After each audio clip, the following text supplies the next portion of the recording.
Hello, welcome to this episode of the Unnoticed Entrepreneur. If you've wondered about the impact of AI on your business, then you go and listen to my guest today. Brian Gerstner is the president of a company called White Label IQ. He's joining us from Loveland, Colorado.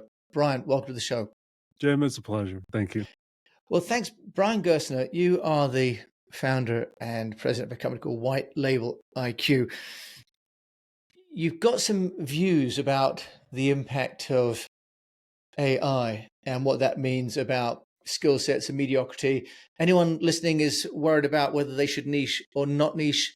You're going to talk about that, and also whether you think radical candor is a good thing or not. First of all, Brian, tell us a little bit about White Label IQ and how you've separated out this business from an existing business, what opportunity you've seen, and how you've managed to create a new company from an existing one. Yeah. So, White Label's origin story is one that many others may be able to kind of relate to in the sense that it was kind of birthed from another company. And we, as a marketing agency, a full service marketing agency, we're kind of growing uneven because you have a lot of requests from clients, because as an agency, your job is to solve the client's problems. Okay. Maybe today it's radio in marketing, maybe it's podcasting, influencers, web. But because of that, you can grow really uneven when you hire into your agency. And a lot of times you're just trying to fill that and keep those people busy, right? So the trouble with that is you start providing solutions to your clients that are based upon your own needs and not necessarily solving the direct needs of the clients. So as we were scaling as an agency, we started to grow very uneven in the way we're staffed because budgets were increasingly moving to a lot of development.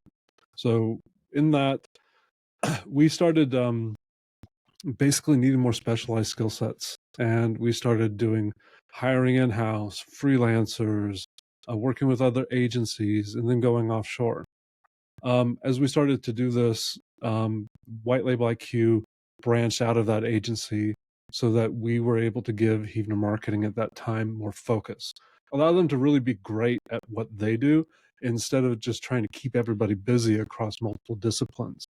That change in the company was huge because that allowed them to really focus down and show just really strong authority in what they're doing, and then allowed us as White Label to turn around and take the problem that we solved for our own agency and then scale that for other agencies. It allowed us to find a focus. It allowed us to find our audience. It allowed us to really understand who we were serving and to understand their pain points because we lived it, right? How better to find an audience and be able to talk to them and let them know that you understand them than to have experienced those problems. Not everybody has that all the time, but as you live life, you feel the pain of living life and you feel the pain of working. And if you realize that other people have that same problem, then all of a sudden you have something that you can take to market.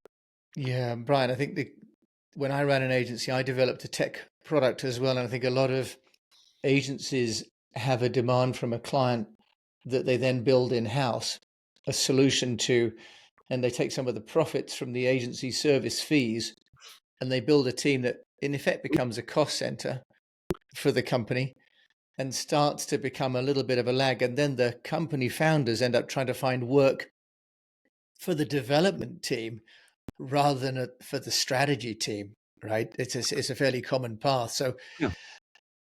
But though, there's power in that too, not doing it. But agencies do have a lot of IP in the way they work, in the focus that they have, even in the spreadsheets and documents. So there is value there, not to be ignored, but it is risky to really, diverse if it's not the core of what you do. yeah, and I think that what you've done with White Label IQs are really brilliant, and of course you created two sets of value, haven't you? Because the original Hubner marketing agency retains its value and retains its focus, and you've actually created a whole new value within White Label. But from a marketing point of view, if people have seen you come out of an agency and you're marketing yourself to other agencies. How did you overcome the skepticism or the cynicism that they say, well, really you belong to another company and you're really still a development company, really a development department for another agency, but now you're pitching for my business. How did you overcome the trust issue, Brian? I I don't know if other people really had that issue.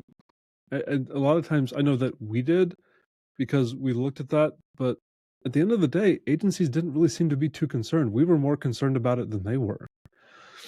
A lot of that does come. A lot of that, though, we did solve in the way we focus down. Um, the fear is competition, right? The fear is coming to the table and your competitor taking the work from you. The fear was that we would do that. So, just it, it's a big ocean. There's no need to fight over a cup of water, right? So we just walked in and we're just like non-compete, you know, non-disclosure agreements with every single client that we put in place. We just locked down like we're not here to compete with you. We're here to support you. All ships rise. And we really just focus on being helpful, coming to the table with just real genuine like we're here to help. We're here to bring the ideas. We're in this together. If you win, we win. Okay. If you lose, we lose. Okay. And that type of authenticity really moves things forward because at the end of the day, we're not selling projects. Okay. We're selling businesses trust. The people on the other end have to know that you're in it with them. And I'm not going to make this company off of a project or one client engagement. Okay. I need people who like working with me. I need people who trust working with us. And I need to trust that they're honest players too and that they have what it takes to win. So So, this is still a people thing. We try and that competition thing, we try and break things down into these rational understandings. But at the end of the day, we're people, we're emotional. And if you don't deal with the human effect, um, the logic doesn't really play out. but Brian Gerstner, it's interesting because you're taking a very human approach or humanistic approach, if you like, to white labeling. And white labeling, it by sort of definition, has always been sort of a no brand good or service, almost a commodity. How have you gone about then marketing to agencies? Because you're presumably going in, if you like, multiple doors of the same kind of Yeah. agency. And do they never say, well, Brian, that's great, but if you develop this application for my client in mobile, for example, that you're going to just go to the next agency and sell the idea that I gave you and build it for the next agency? How do you deal with that? Well, it, in that, a lot of it goes back to trust. Like number one, like you just don't do it. You don't do that. Like there are, I guess part of it is me personally, and whether it's a fault or that is I'm very big picture oriented. Okay. So when I look at those situations, you can look at the value of like, oh, I can take that website template and I can duplicate that or that product and I can sell that. And like, what am I going to do? I'm going to win some dollars today and then I'm going to lose the company later because you have to build upon a set of principles and beliefs, and in if unless you can hold that down, you're not able to move past that beginning phase of your company, because really the key in growth is being able to take situations like that and demonstrate them to people on your staff, what your beliefs are, you know what your constraints are, what you don't do, and then living them and demonstrating them, because at the end of the day, if you want to grow, you need other people to make decisions for you. So you have to take moments like that and just show them we're not going to do this because part of our core value is trust and communication. It's not those whole core value things, they're not fuzzy. Okay? It's real. It's Yeah. how you give people clarity within your company so that they can help you grow, because you can't do it yourself. Brian Gerstner, that is, really refreshing and plainly is a great way for your team to feel that there's, as you said earlier on, there's enough ocean for everybody. Mhm. For those people that are not sure what sort of services or applications you're building. Do you want to just touch on some of the tools or some of the applications that you see people adopting, and where you see the trends going for marketing? No, definitely. A lot of it beyond specific platforms is a huge movement from just custom coded to low code and no code solutions. So in that, agencies there's a lot of price pressure in the bottom market as far as like simpler applications and the ability for people to bring things in house. So agencies are experiencing that with their own clients, and we also experience that with clients, agencies themselves. But even in knowing that, there's a moment of relief. There's a moment of like, we do need to be concerned about it, but like take a deep breath, because the truth is not everybody has time to figure out all these tools. Okay. People are still a bit lazy. People have other things to do that they need to focus on. So like some key tools that we're looking at is definitely WordPress is a big part of the market demand inside of development. Okay. So there's a lot of innovation coming out of WordPress to be able to build things faster, to be able to lean on templates, to be able to lean on ChatGPT for a lot of SEO basic keyword layouts and things. So in it, the big push for us is identifying areas in our company where we can reduce our amounts of effort, putting training into it with our team, and deploying things like Copilot into our coding. It's getting Mind Journey into our initial design concept, so the very beginning, the conceptual development of the project can move faster. Okay, it's about Chat GPT to increase the detail of communications. So when someone writes a response, Chat GPT can just validate it and go like, well, the person you're talking to may also want to understand this better if you explain this, this, and this, because we're talking about marketing concepts, development concepts, explaining them to people who don't understand them because they hired us for it. So a lot of this is really, in every one of those scenarios I discussed, it is a matter of the technology and platform basically being your partner in developing and iterating faster. And when we get into AI, that's the thing. Like, AI is not going to make our lives any easier. Okay, if anything, it's going to get harder, because I'm old enough to remember when the internet really became a thing. Me And too. Yep. and everybody's saying, "Hey, 3-day work weeks, it's going to be heaven." Okay, no, we just ended up working 2-3 times harder and faster. Same thing's happening now and faster. We're going to be producing 3, 4, 5 times the amount of work at a higher quality for lower dollars.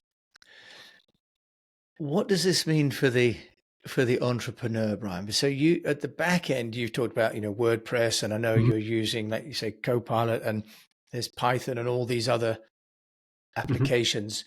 That's, if you like, one step removed. How can an entrepreneur almost skip the agency side, which is where a lot of the cost maybe comes in? Are there some trends or some guidance you can give the entrepreneur who's now struggling maybe with content generation, with sequence automation, with creativity, with brand management? With your experience with White Label IQ and what you're seeing agencies serve to their bigger companies, are there things that you believe that entrepreneurs like me can do with the tech that are not that expensive and not that complicated, and that can be deployed quite quickly? Yeah, in it, it starts with, once again, like, focus. Um, if you're beginning as an entrepreneur, your team's going to be smaller, your resources are going to be smaller. So find something you can do well. And just as you alluded a bit earlier, Jim, in the conversation, the IP that some people take and develop into platforms, but do know that like you have a process, you have an understanding, start writing it down and documenting it, and stop reinventing the wheel every single day. Okay. Um, it's, you know, finding a way to build something, to build a system, okay, of how you want things done, how you deliver it, so you can have a consistent delivery and consistent expectations with the people you're working with. But on the back end, for yourself, without that kind of investment, like you'll never be able to hand it off. You'll never be able to delegate it. You'll never be able to hire into it unless you can create clear expectations of what you want delivered. And if you're reinventing the wheel every day, you're just creating chaos. And and then your next hire is just, you're going to find that same type of person, and you're just going to feed your chaos addiction until everything spins off and you can't manage it anymore, or you bottleneck and stop at like 2 or 3 employees.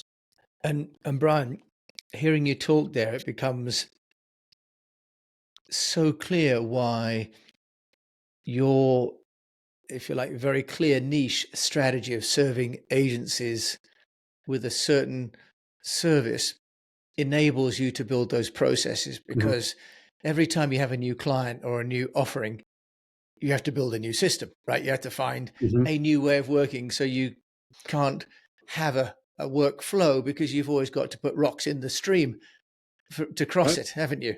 Yes. No, it's a great analogy. So Brian, we did touch a little bit on AI. Can you suggest maybe a mistake that you see people making now around marketing, with AI tools, for example, that you're seeing that from your perspective, which is as an agency on the Mhm. inside Hubner, but also now running a development shop. Can you see mistakes that people are making that you'd suggest that they work to avoid? Yeah, well, a couple things.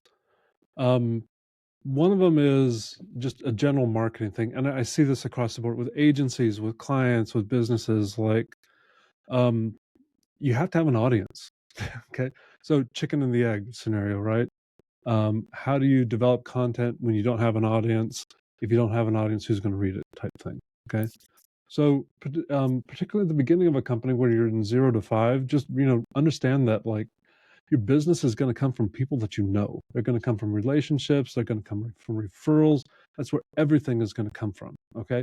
So as you're developing content and marketing, focus on those people, provide content that's not necessarily just throwing it out into the wild, in the open wild where no one's going to see it and it's an empty room. Talk to those people, those referrals, and write them up like a small white paper on a problem that they're having. Okay. Validate that. And then find another person, give that to. Start small in that regard. Don't think, marketing's not advertising, promotion's just one small part of marketing. Okay. So just buying a bunch of LinkedIn ads, just shouting out into an empty room is not going to do it for you. When you're small, you have to focus on those relationships, providing useful, helpful content that'll help solve problems and things that are really hands on practical. That's still marketing material. That's still going to demonstrate authority. That's going to create contents and processes and procedures in your company that you can then start stair stepping out, and then, from that cornerstone content that you're creating, then sure, start doing some social posts based upon what you just created. Make a case study, put it out on social, share it on people, put it on your website. But like that outer that outward reach cannot be your focus because it's an empty room. Look at the person in front of you. That's still Uh, marketing. yeah, and I think that's a wonderful advice, and of course that really every customer base starts with the first customer. In the same Mhm, way that the Chinese say that a long march starts with one step. mhm. You do have to get the first the first customer first. Brian, with your length of experience as an entrepreneur, you've plainly built a wonderful business in white label IQ. Is there one thing though that you'd say that you haven't done, a mistake, a marketing mistake that you'd say you something that you tried and didn't work that we can learn from? Um, in that, like, a key thing is trying to do too many things at once. So, like, classic scenario here is, in being unsuccessful is, you have to realize that if you're an entrepreneur or a visionary or these things, like, you're gonna have a million ideas. Like, you can't chase them all. You need to, like, tame yourself, and you need to focus on certain things and write them down and move forward. My biggest mistakes have come when I've just been trying to push 2, 3, 4, 5, 10 initiatives at the same time, and I'm wasting so much time and money. And these are words coming out of my mouth, but it's really hard to practice. Okay. I can tell myself, it can be a mantra, I can have other people tell it to me, but you really have to focus. And it's really hard. Brian, Like, I absolutely hear you I on mean, on the focus thing is so I hard as an say that, entrepreneur. but I'm sure I'm like not doing it in many ways. There's probably some people on my team are listening to this going like, We told Brian not to do podcasts yet. We told him to wait, but he's like, Brian's doing them anyway. Brian, no, Brian Gerstner, I'm glad that you have come on the show. If there's one thing that you've done both within Herbner and also within White Label IQ, you've talked about focus. Is there anything else that you think really does help and that people should look at? so one so I think about this in the sense of growth. It, when you do want to move from, if you do want to grow, you have to trust people, and you have to understand that you're not the only one that can do these things.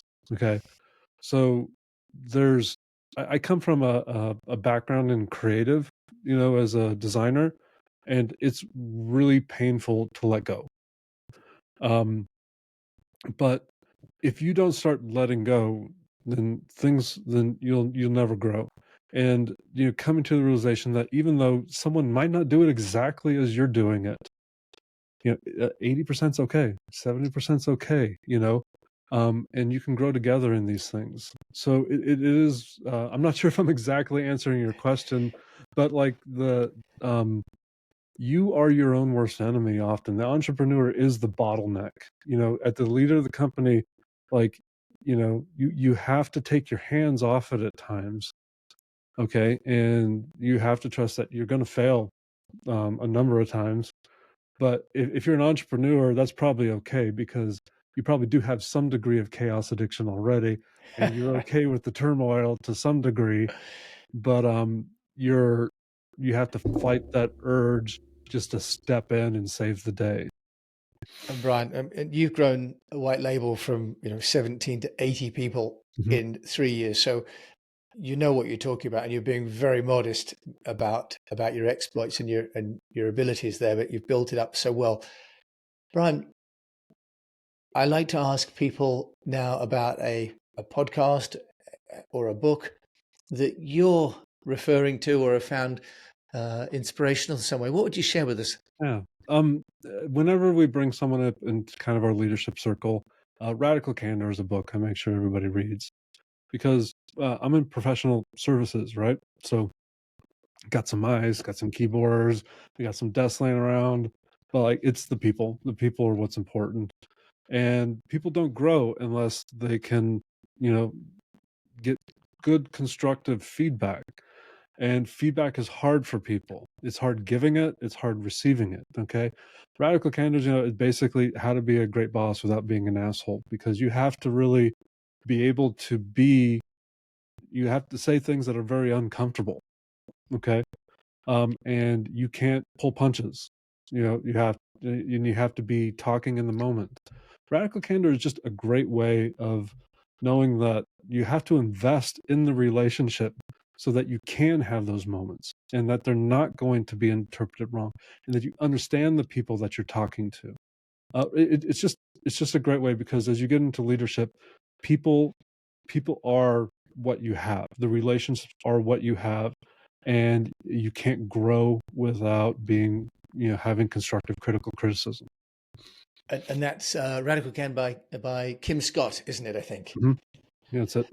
Brian Gerstner, if you want to find out more about you and have a candid conversation with you as you've done with me today, where can they Sure. find you? Well, whitelabeliq.com on the website, definitely. But we also on LinkedIn. I highly encourage people to join me on LinkedIn. Produce a lot of content. We really strive to be really helpful. And then you go to the website, fill out the form, just reach out. I love talking. I don't know. I don't always love selling. I just love building relationships. And then when we find alignment, it's something really happens. I'm glad we found alignment today. And thanks for coming on the show, Brian Gerstner, the president of White Label IQ. Thank you so much for coming on the show. Thank you, Jim.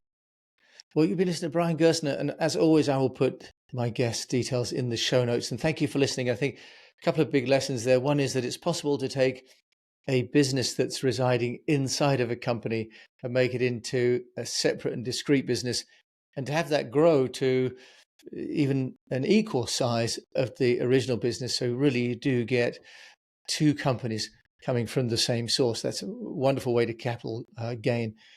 Secondly, what really comes across is about the importance of trust and relationships. And finally, about the need for focus, because without focus, you can't build systems and you can't build a proper and consistent marketing message without knowing who you're speaking to and what problem you're going to solve. So some wonderful, wonderful takeaways for me today from Brian, and hopefully for you too. So thank you for joining me, Jim James, your host today on the show. Hope you've enjoyed it. Do please follow the show, because I don't want you to miss another of our wonderful guests. And do please share the show with a friend, because we don't want any entrepreneur to be left behind. And until we meet again, I just encourage you to keep on communicating.